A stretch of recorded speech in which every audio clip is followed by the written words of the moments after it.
Bismillahirrahmanirrahim. Assalamualaikum warahmatullahi wabarakatuh. Perkenalkan, nama saya Nurul Ain Syakina, Stambuk 130 2020 0119 dari Fakultas Ilmu Komputer, Program Studi Teknik Informatika, Universitas Muslim Indonesia. Baik, video ini bertujuan untuk memenuhi tugas praktikum modul 4 pada mata kuliah pemrograman web. Baik, langsung saja. Jadi di sini ada 6 pertanyaan. Yang pertama, jelaskan apa yang dimaksud dengan PHP pada pemrograman web. PHP atau Hypertext Preprocessor merupakan bahasa pemrograman web yang bersifat server-side. Artinya, bahasa PHP berbentuk skrip yang disimpan dan dijalankan di komputer server atau web server, sedangkan hasil yang dikirimkan ke komputer klien atau web browser dalam bentuk HTML. Banyak sintaks di dalamnya yang mirip dengan bahasa C dan Java. Dikarenakan PHP merupakan bahasa pemrograman server-side, maka dibutuhkan web server yang terinstall dan disimpan di folder tertentu agar interpreter dari PHP sendiri dapat menerjemahkan instruksi-instruksi yang dituliskan. Salah satu web server yang umum digunakan adalah Apache yang terpasang dalam aplikasi Exam. Kemudian yang kedua, jelaskan yang dimaksud dengan variabel serta pendeklarasian variabel pada PHP. Variabel pada PHP ditandai dengan notasi dolar, yang kemudian diikuti dengan nama variabel, kemudian terdapat beberapa tipe data yang dikenali oleh PHP secara implisit. Berikut ini contoh deklarasi variabel dan tipe data pada PHP. Yang pertama ada tipe data integer, kemudian deklarasinya yaitu notasi dolar, kemudian data in dan value-nya, kemudian yang kedua ada double, kemudian deklarasinya yaitu notasi dolar, data double, kemudian value-nya. Tipe data yang ketiga ada string, deklarasinya itu notasi dolar, data string, kemudian value-nya. Kemudian tipe data objek, deklarasinya itu ada notasi dolar, data objek, kemudian value-nya. Kemudian array, deklarasinya itu notasi dolar, data array, kemudian value-nya. Value-nya ini menggunakan kurung tegak atau kurung biasa. Kemudian yang keenam ada tipe data boolean, deklarasinya itu notasi dolar, kemudian data boolean. Di sini value-nya hanya ada dua, yaitu true dan false. Kemudian yang ketiga, jelaskan struktur penulisan PHP. Dalam pembuatan file PHP, sama dengan cara pembuatan file HTML. Kita bisa menuliskan skrip PHP di text editor seperti Notepad dan lain-lain. Untuk menuliskan skrip atau baris kode PHP, kita harus mengapit setiap baris kode tersebut dengan tag. Adapun sebagai tag awal yaitu di sini ada kurung siku, kemudian tanda tanya PHP itu sebagai awal, dan tag akhirnya itu tanda tanya, kemudian kurung siku itu sebagai akhir dari skrip PHP. Jika kita mengetikkan kode di luar tag tersebut, tidak akan dianggap sebagai skrip PHP oleh PHP Engine, melainkan akan dianggap sebagai kode HTML. Biasanya di dalam sebuah file PHP mengandung tag HTML dan baris kode PHP. Kemudian, ini berikut contoh pembuatan file PHP. Yang pertama ada tag pembuka HTML, kemudian tag pembuka header, kemudian ada tag title, kemudian ada tag penutup header, kemudian tag pembuka body, kemudian di sini ada tag H1, di mana yang akan tampil di website itu adalah halaman pertama PHP. Kemudian di sini ada tag pembuka PHP, di sini ada tag kurung siku, tanda tanya, kemudian PHP. Nah, ini yang ada di dalam script PHP. Eco kemudian lagi semangat belajar PHP. Nah, ini yang ada di dalam script PHP.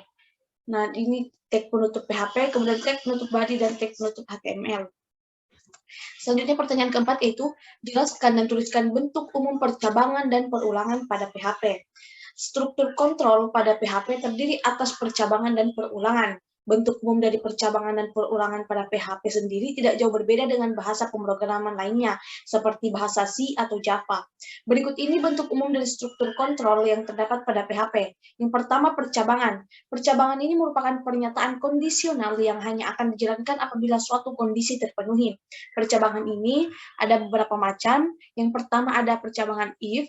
Di sini pendeklarasiannya itu ada if, kemudian kondisinya apa, kemudian statement. Jadi statement ini ada di antara kurung kurawal. Jadi statement ini disebut dengan blok kode program if. Kemudian yang kedua ada if else. Jadi di sini if, kemudian kondisinya apa, kemudian statementnya, kemudian else, kemudian statement. Jadi di sini if, jika kondisinya ini terpenuhi, maka statement ini yang akan dijalankan, namun jika tidak atau else, maka statement ini yang akan dijalankan. Kemudian yang ketiga ada if, else, if. Jadi di sini yang pertama ada if, kemudian kondisi awalnya, kemudian statement, kemudian else if, kondisi kedua, kemudian statementnya lagi, kemudian else. Jadi di sini if kondisi satu. Jika kondisi satu ini terpenuhi, maka statement yang ada di if ini, yang ada di blok kode program if ini akan dijalankan. Namun jika tidak, maka akan lanjut ke else if. Jika kondisinya else if terpenuhi, maka statement yang ada di blok kode program else if yang akan dijalankan.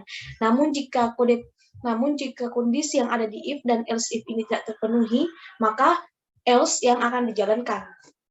Kemudian perulangan yang keempat ada switch case. Jadi di sini switch, kemudian kondisinya variabel switch, kemudian case, kemudian ada statement dan break. Jadi break ini berfungsi untuk menghentikan case. Jadi misal case pertama ini terpenuhi, maka case selanjutnya tidak akan dijalankan, maka menggunakan break. Kemudian yang terakhir ada ternary operator. Jadi di sini ada notasi dolar, kemudian variabel, kemudian kondisinya. Kondisinya apa? Jika kondisi ini terpenuhi maka true, dan jika tidak maka false. Kemudian yang pertama tadi ada percabangan, kemudian di sini ada perulangan. Jadi perulangan merupakan serangkaian bentuk kegiatan pengulangan statement hingga batas yang ditentukan dengan cara-cara tertentu yang telah disediakan oleh bahasa pemrograman. Kemudian perulangan ini ada 4. Yang pertama ada for. For di sini contoh pendeklarasiannya itu for, kemudian notasi dolar init, kemudian kondisinya, kemudian counter, kemudian statement. Jadi statement ini ada di dalam blok kode program for. Kemudian yang kedua ada for each. Jadi di sini ada for each, kemudian notasi dolar array, sk, kemudian statementnya apa. Nah, statement ini ada di antara blok kode program for each. Kemudian yang ketiga ada while. Kemudian di sini pendeklarasiannya itu ada while, kemudian kondisinya apa. Kemudian di dalam blok kode program while ini ada statement yang akan dijalankan. Kemudian yang keempat ada do while. Jadi di sini do, kemudian statementnya, kemudian while, kemudian kondisinya. Kemudian yang kelima, jelaskan dan tuliskan bentuk modulasi pada PHP. Modulasi sendiri pada PHP merujuk pada pemanggilan file-file PHP pada sebuah file atau yang umum dikenal dengan istilah import atau include file pada beberapa bahasa pemrograman. Terkhusus untuk PHP sendiri, terdapat 2 cara yang masing-masing terbagi 2 untuk melakukan pemanggilan file pada PHP. Berikut ini teknik pemanggilan file pada PHP. Yang pertama, include. Include merupakan salah satu metode yang digunakan untuk melakukan pemanggilan file pada PHP. Apabila file yang dipanggil tidak tersedia, maka PHP akan menampilkan pesan error dan akan tetap melanjutkan proses interpret kode program. Kemudian yang kedua ada require, merupakan salah satu metode yang digunakan untuk melakukan pemanggilan file pada PHP. Apabila file yang dipanggil tidak tersedia, maka PHP akan menampilkan pesan fatal error dan menghentikan proses interpret kode program. Yang tadi pertama ada include, jadi include di sini terbagi lagi menjadi 2. Yang pertama include itu melakukan pemanggilan file yang apabila terdapat file yang sama dipanggil, maka file tersebut akan ikut disertakan sesuai dengan jumlah file tersebut dipanggil. Kemudian ini contoh sintaksnya. Kemudian yang kedua ada include ons, itu melakukan pemanggilan file yang apabila terdapat file yang sama dipanggil, maka file tersebut hanya akan disertakan sekali saja. Berikut contoh sintaksnya.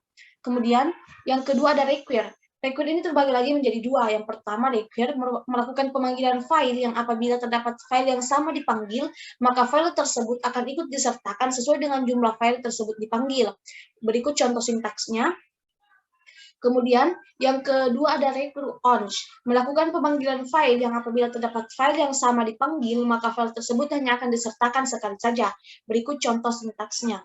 Kemudian yang terakhir, jelaskan dan tuliskan metode-metode pengiriman data menggunakan PHP melalui form. Passing variabel merupakan metode yang digunakan untuk mengirimkan data variabel baik itu di halaman yang sama atau antar halaman pada website. Secara umum terdapat 2 metode pengiriman data pada PHP, yaitu dengan melalui URL, di mana data variabel akan dikirimkan melalui link yang dapat terlihat, dan melalui header, di mana data variabel akan dikirimkan melalui body header web yang tidak dapat dilihat pengguna secara langsung. Berikut ini bentuk umum passing variabel pada PHP. Yang pertama ada metode get. Metode get ini dapat digunakan untuk pengiriman data pada PHP melalui URL atau melalui form dengan metode get pada form. Untuk mendapatkan data dengan metode ini, digunakan super global variable notasi $_get yang diikuti dengan name pada URL atau form. Kelebihan dari metode ini adalah data yang dapat di-bookmark dan umumnya digunakan pada proses pencarian, sedangkan untuk data yang dikirim tidak lebih dari 2048 karakter. Kemudian yang kedua ada method POST. Method POST ini dapat digunakan untuk mengirimkan data pada PHP melalui form saja dengan metode POST pada form. Untuk mendapatkan data dengan metode ini digunakan super global variable, notasi $_post yang diikuti dengan name pada form. Kelebihan metode ini adalah dapat mengirimkan data binary seperti gambar, video, dan suara serta data teks yang tidak terbatasi jumlahnya. Selain itu, pengiriman data dengan metode ini dapat lebih aman. Kemudian yang ketiga ada request handler, merupakan super global variable yang dapat menangani pengiriman data dengan jenis post maupun get dengan pemanggilan notasi $_request pada file PHP. Kelebihan dari super global variable ini dapat digunakan pada jenis metode post dan get baik melalui form maupun URL. Kemudian ini ada contoh pengimplementasian metode get di sini. Baik, berikut contoh sintaksnya, kemudian metode post, berikut contoh sintaksnya, dan request handler, berikut contoh sintaksnya. Baik, itulah tadi penjelasan dari saya. Lebih dan kurangnya mohon dimaafkan. Dan terima kasih. Wassalamualaikum warahmatullahi wabarakatuh.